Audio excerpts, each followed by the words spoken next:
Electric blue clouds appear over Antarctica, presented by Science at NASA. Data from NASA's AIM spacecraft show that noctilucent clouds are like a great geophysical light bulb. They turn on every year in late spring, reaching almost full intensity over a period of no more than 5 to 10 days. Newsflash, the bulb is glowing. As December unfolds, a vast bank of noctilucent clouds is blanketing Antarctica. It started on November 20th as a tiny puff of electric blue and quickly expanded to overlie nearly the entire continent. AIM is monitoring the progress of the clouds as they swirl and ripple around the South Pole. The clouds appeared over the South Pole earlier than usual this year, says AIM science team member Cora Randall of the Laboratory for Atmospheric and Space Physics in Colorado. Since AIM was launched, only the 2009 season got an earlier start. Noctilucent clouds, or NLCs for short, are Earth's highest clouds. Seeded by disintegrating meteoroids, they form at the edge of space 83 kilometers above Earth's surface. When sunlight hits the tiny ice crystals that make up these clouds, they appear to glow electric blue. Summer is when NLCs are at their brightest and most widespread. The clouds brighten over the South Pole in November through February and shift to the North Pole in May through August.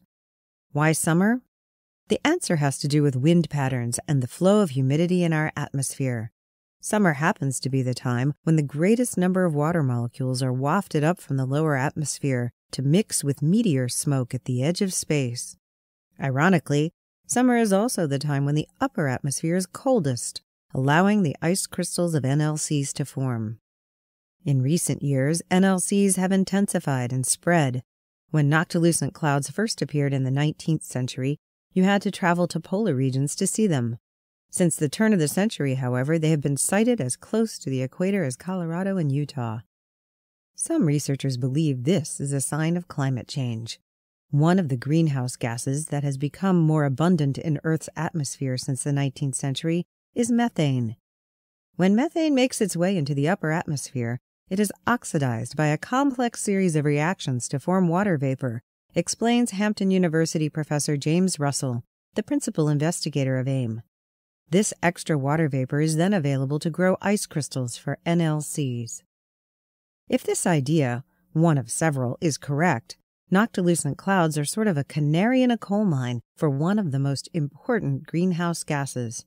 And that, says Russell, is a great reason to study them. Studying NLCs is the prime mission of the AIM spacecraft.